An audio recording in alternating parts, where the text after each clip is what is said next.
Sumisilip na ang araw at nadidinig ko na ang tilaok ng manok. Ginising na ako ni nanay dahil unang araw na ng pasukan. Hindi ko pa natitiklop ang kubot at banig, dali-dali na akong pumunta sa banyo para maligo. Gabi pa lang, handa na ang asul at puting uniforme. Ang pulang bag, laman ng lapis at papel. Meron pang nilagyan na juice at biskwit para sa recess ko.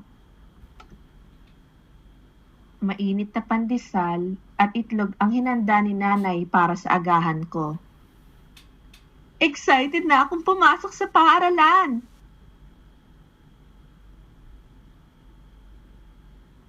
Habang naglalakad, ako ay nasasabik at kinakabahan. Wala pala ako kakilala doon. Baka nakakatakot yung bagong teacher. O kaya namamalo gaya ni tatay. Bahala na nga, ang sabi ko. Miss Pacheco ang ngalan ni teacher. Ang ganda ng bilugan niyang mata. Nakingiti nang binati niya ako papasok ng room. 15 pa lang kami sa loob. Ang saya ko kasi magkakaroon ako ng mga bagong kalaro. Dito ako unang natutong mag-abakada at magbilang. Bago man ang hali ay nandiyan na sa labas ang sundo ko. Nakita ko na ang tungkod at payong ni Lolo. Isa-isa nang tinawag ni Miss Marcelino ang mga pangalan. Di ko makalimutan yung kabog sa dibdib ko.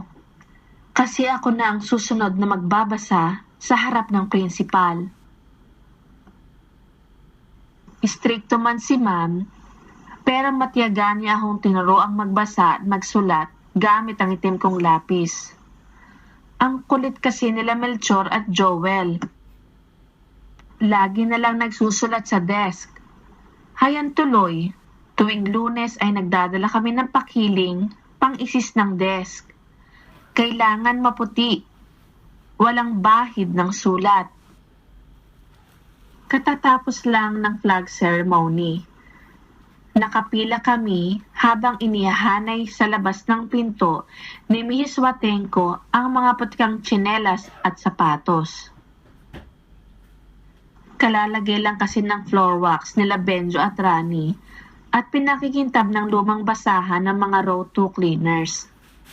Gusto ni ma'am laging malinis at maayos ang room. Laging may bagong tubig ang water plant sa tabi ng mesa at ibabaw ng cabinet. Habang nakasilip kami sa bintana at tinatanaw ang mga hinog at mapupulang bunga ng mabolo sa tabing bakod ni Kaagre, tinawag ni ma'am si Ana at Rosemary. Tinatanong kung gumawa ba sila ng homework sa science. Mahigpit kasi si ma'am. Palo sa puwet ang abot mo kapag hindi ka handa sa klase. Aligaga kaming nagwawalis ng tuyong dahon at nagbubunot ng ligaw na damo. Kailangan naming panatilihing malinis at maayos ang garden. Darating kasi ang district supervisor kasamang ibang principal para bumisita. Hindi kami pauwiin ni Mrs. Cardenas hanggat wala kaming hawak sa magkabilang kamay ng tuhog na tuyong dahon ng nara at isang bungkos na tuyong damo. Tuwang-tuwa naman sila Miss Concepcion at Ma'am Laura habang pinapanood sila Malu, Cecil at Maureen na naglalaro ng luksong lubid. Sila Vanjie at Winnie ay abala din sa paglalaro ng Chinese garter at Chinese king kong. Humahagalpak naman sa kakatawa sina Dennis at Val kasi talo nila sila Jojo at Benji sa text at ihipan ng goma. Habang makukulay na jackstones at paper dolls ang nilalaro nila Cory at Lanel, magaling silang gumawa ng baro ng manika. Mana kaya sila sa nanay nilang mananahi? Kahit nagpapalipad ng eroplanong papel sina Jerry at Manny sa klase, patuloy si Sir Francis sa pagtuturo ng math at science. Binibigyan niya kami ng special homework para masanay ng mabuti.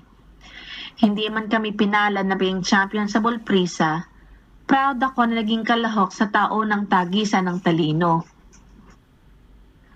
Si Ma'am Luz naman, bukod sa pagtuturo ng social studies, ay masigasig na nakikinig at nagmamasid sa aming pagbigkas ng mga salita. Kahit kinakabahan, ay patuloy ang aming pagsasanay dahil nalalapit na ang balagtasan sa Central School.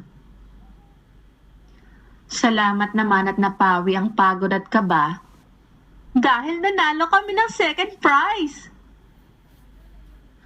Di makapaniwala si Mrs. Libiran at Miss San Diego sa nakitang galing namin sa taonang school program. Si Rosario ay laging leader sa sayaw. Si Sheila naman sa pagkanta at si Marisol naman sa pagtula. Araw-araw ay nakatutok si Mrs. Landayan para turuan kami mga babae sa gawaing bahay. Dito kami natutong magluto ng lugaw, maghugas ng pinggan at maglinis. Nakagawa din kami ng ganchilyong placemat mula sa takip ng baso ng kape at doormat na yari sa mga ritasong tela. Putikan ang paa at kamay nila Aris at Carlo habang nagbubungkal ng lupa.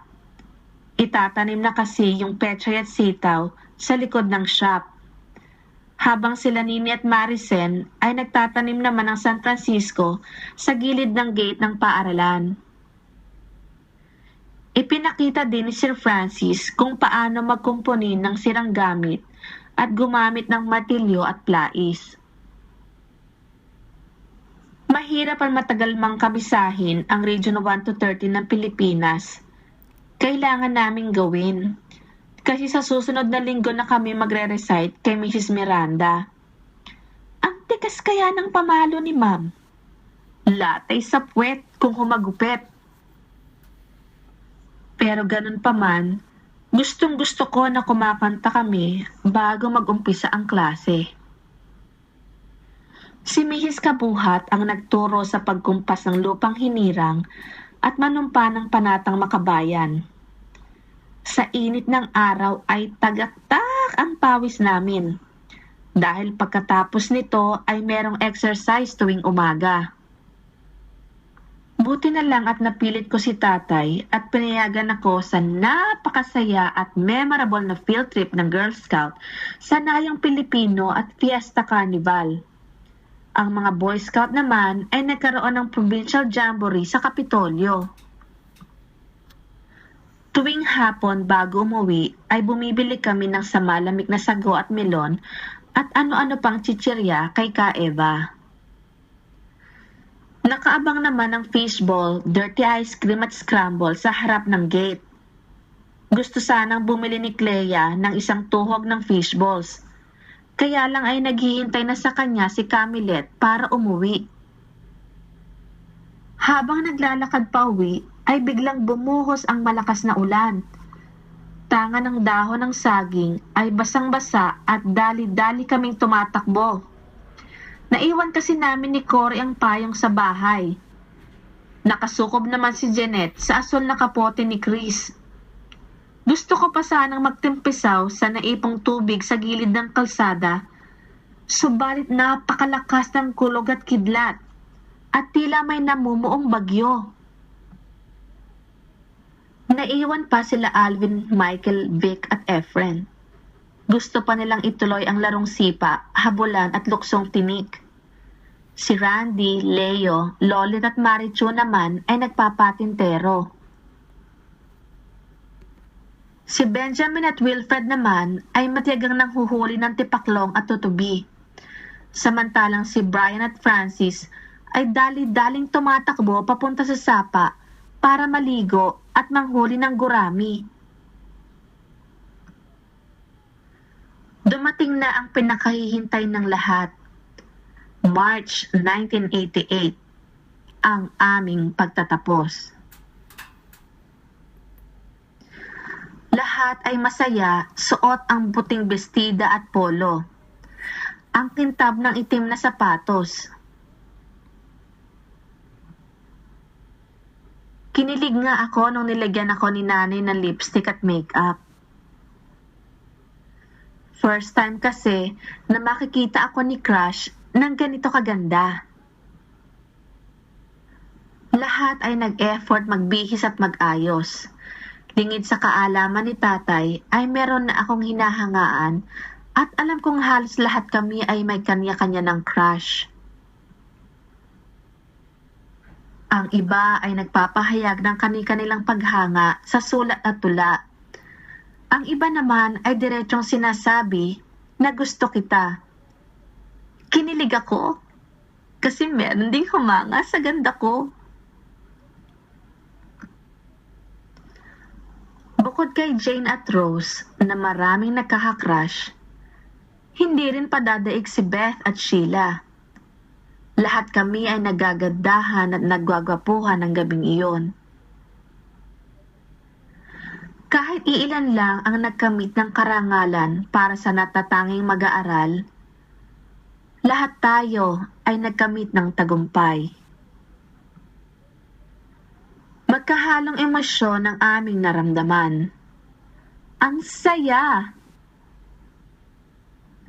Dahil graduate na tayo!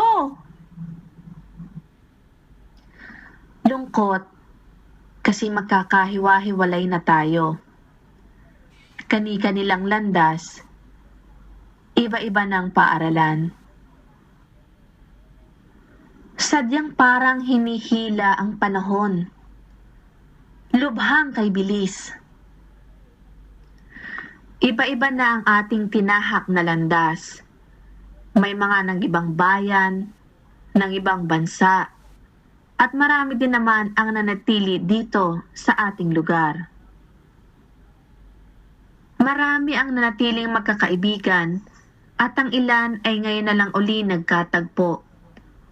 Talagang babalik at babalik tayo sa ating pinagmulan. At heto na tayo ngayon. Makalipas ang 29 years ay nagtipon-tipon tayong muli. Di yata kay sarap balikan ang nakaraan, pagsaluhan ng kasalukuyan, at pagplanuhan ang hinaharap. Di mabilang na tawanan at kwentuhan. Salamat, Marciano Rivera Elementary School. Dahil sa'yo, natutunan naming magbasa para malaman ang tama at mali. Magbilang para bilangin at magpasalamat sa mga biyayang ipinagkaloob ng may kapal. Ang mga natutunang karanasan na nagsilbing gabay sa aming pagkadapa at muling pagbangon sa buhay. Mga aral na humubog para maging isang matuwid at mabuting mamamayan. Sa mga iyakan at tawanan, sa lahat ng pagkabigo at tagumpay. Sa iyo aming paaralan, lubos ang aming pasasalamat. Mabuhay ang ating paaralan. Mabuhay tayong lahat.